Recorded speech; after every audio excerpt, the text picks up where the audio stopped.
Okay, so far we have talked about certain normal form, the definition, and also provided you with an example.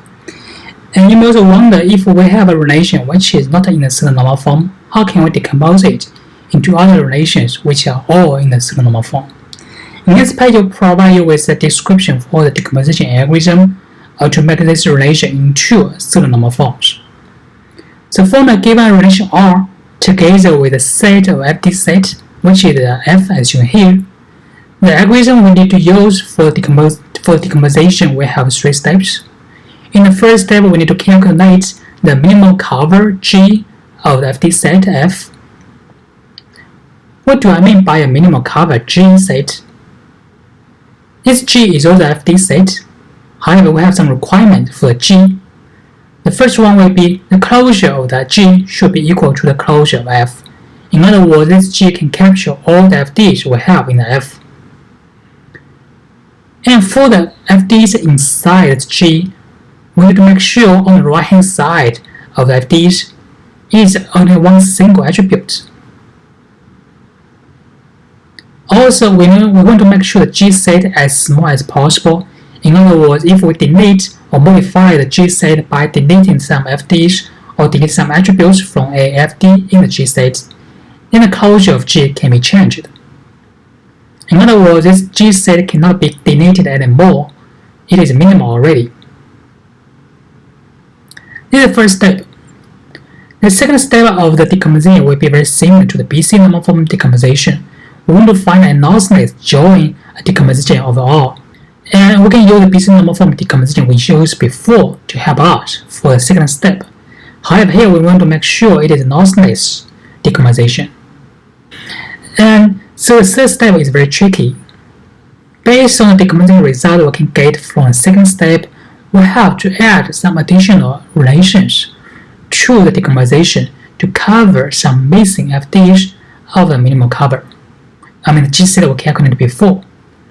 If we have some FDs in the G set, however, these attributes are not included in the decomposition result, then we have to create some additional relations so as to ensure all the FDs will be preserved in the decomposition result.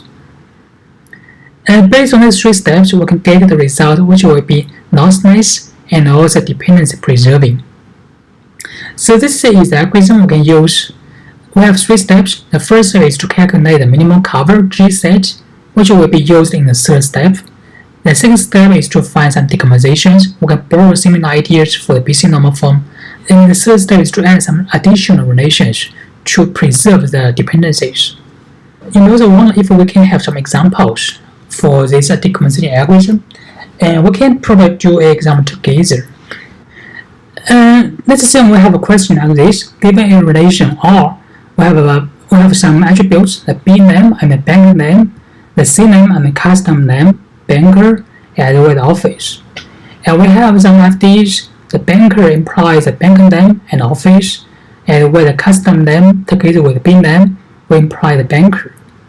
So here we should have some comma, right? But we remove the comma to denote there are 2 attributes, and there are also 2 attributes as well. And we have 2 questions here. The first one is, what are the candidate keys for the relation? The candidate key means the key candidates, right, for the relation. And the second question we have here is this a relation in the certain normal form or not? If not, decompose this relation into certain normal form.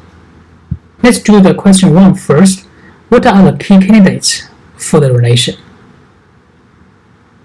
Normally, if we want to find the key candidates, we can find the head. We can start from the head of the FD, right? The first head we can get is banker. Banker can imply the B name, office, right? So let's compute the closure of banker first, right? The banker closure equals to what? The banker closure equals to banker, right? B name and office. I hope you still remember how to compute the closure of attributes.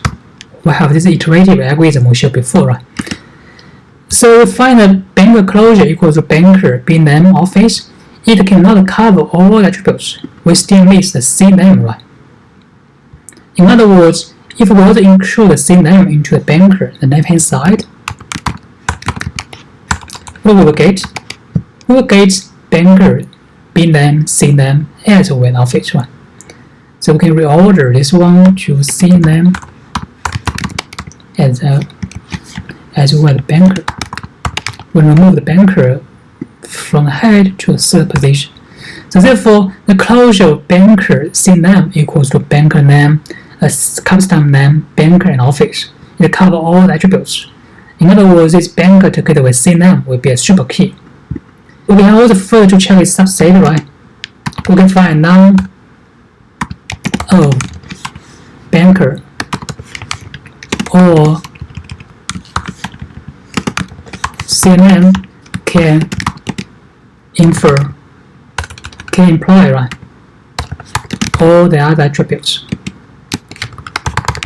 Therefore, we can say this banker together with CNAME will be a key for the relation, right? This is one key we can find. Can we find some other keys? We can have another option, right? Because for the second FD, we can get the CNAME, bname implies a banker, right? And banker can imply office. Therefore, the bname, CNAME can be another option, right? We can compute the closure bname, CNAME first. It equals to what?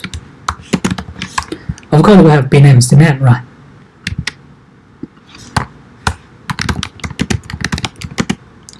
We can also have banker because bname, CNAME implies banker. And we have banker implies bname, office. We can also have office. In other words, bname, CNAME together will also implies all the attributes of the relation. There will be a super key for the relation, right? And we can also check its subset, that either bname or CNAME. We find that none of or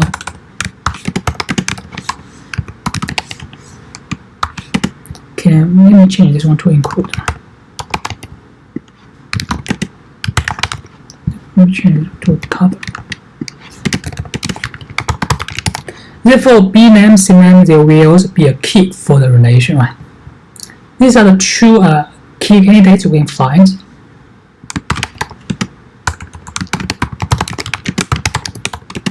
So therefore, the candidate keys for the relation will be either bname, CNAME, or banker, CNAME, right? They are both the keys for the relation.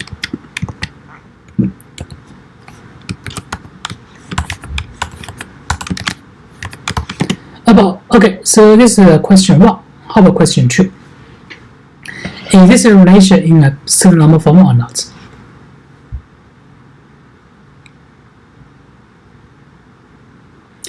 So we can find a violating FD, right? Given the FD set, we can find one FD, which is banker implies bname and office. So we find that banker, the left-hand side, right, is not a super key. Right? The banker is not a super key. At the same time, bname, office,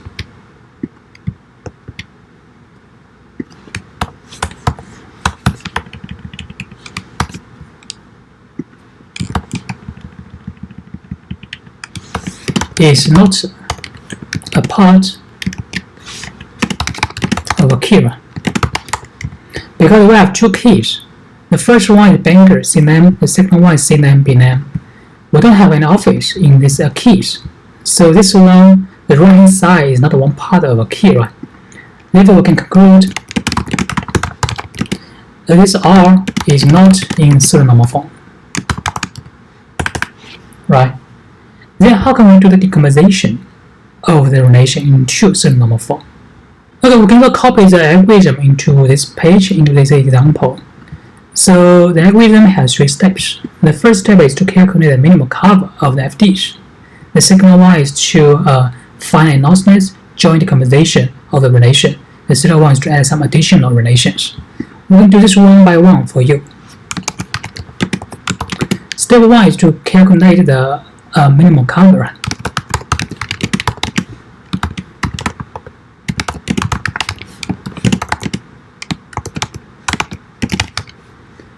So given the FD set, banker implies B name office, C name B name implies banker. We get the G set equals to what? We need to make sure the closure of F equals to closure of G, and we also need to make sure the right hand side of the FDs in the G has one single attribute. And if we modify the G by deleting some FDs or attributes, and this closure will change, right? So we can start from the second criteria first, and by making the right hand side of FDs in the G set with one single attribute. So given the FDs we have already, we can start from them, right? So we can start from G equals to the existing FDs we can get, and we can find some FDs on the right hand side that have multiple attributes, and we can make some changes to them. We're deleting this one by creating two new FDs. The first one is banker, implies B name, and banker implies office, right? And we can also make sure the closure of G equals to closure of this existing FDs, right? Because we can combine it together to get the FD we can get right here, right? We have this decomposition rules shown before. Okay, so this is the FD for the G set we can get. Okay, we can also check if the closure of G equals to the closure of FDs or not by yourself. And we also make sure this one is minimum, right? Because if we delete some attributes, we can no longer make sure the closures are equal to each other. So this is the G we can get for this example. For the other example, you can also try this way. You can start from the second one first and also check the conditions if the closure equals to each other or not, and also make sure it is minimum. Okay, so this is step 1 we can do for the decomposition. Let's do a step 2. So given a relation R with 4 attributes, right, we can decompose this relation into what? By using this decomposition rule, by using the BC normal form decomposition algorithm, we can decompose R into R1. R1 covers which attributes?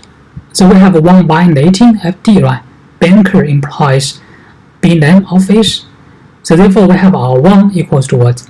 R1 equals to banker. We include this A and B, right? B name and office. And we can also have R2, right? R2 covers what? Covers banker, right? These are A attributes, and we also include the remaining attributes as well, which will be what? Will be C name. So this is step 2 we can get. We decompose this R into R1 and R2 based on the BC normal form decomposition algorithm we have before.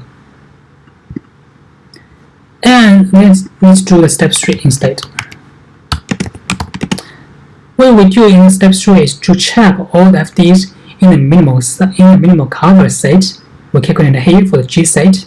We check if all the FDs can be included or not. So for each of the FDs in this set, we can create some additional relations, right?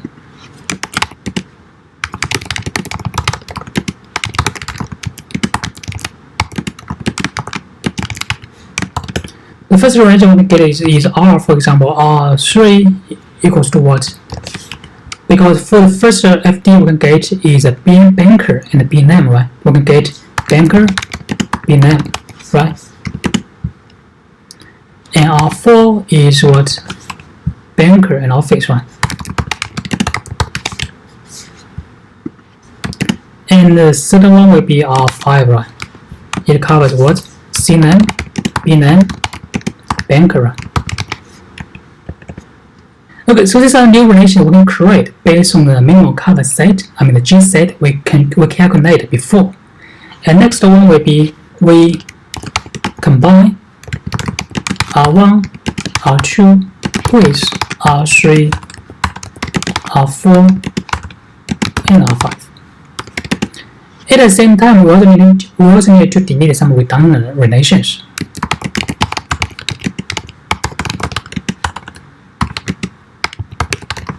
What do I mean by the redundant relations? If we check this R1, R2, and R3, R4, and 5, we find this R3 is one subset of R1, right? It has banker B name. Banker B name is included in R1 already. R4 has what? Banker office. Banker office is in R1 already. R2 is what? R2 is banker C name. Banker C name is in R5 already. Therefore, we need to only keep this R1 and R5 in the result, right? We can delete R2, R3, and R4. So we can get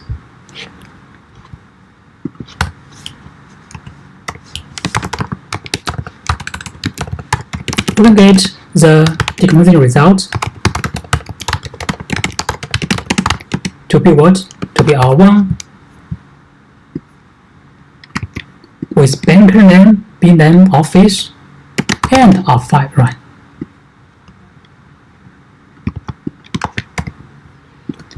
Then this will be the decomposition result. We can only make sure they are both in the pseudo-normal form as well for the example.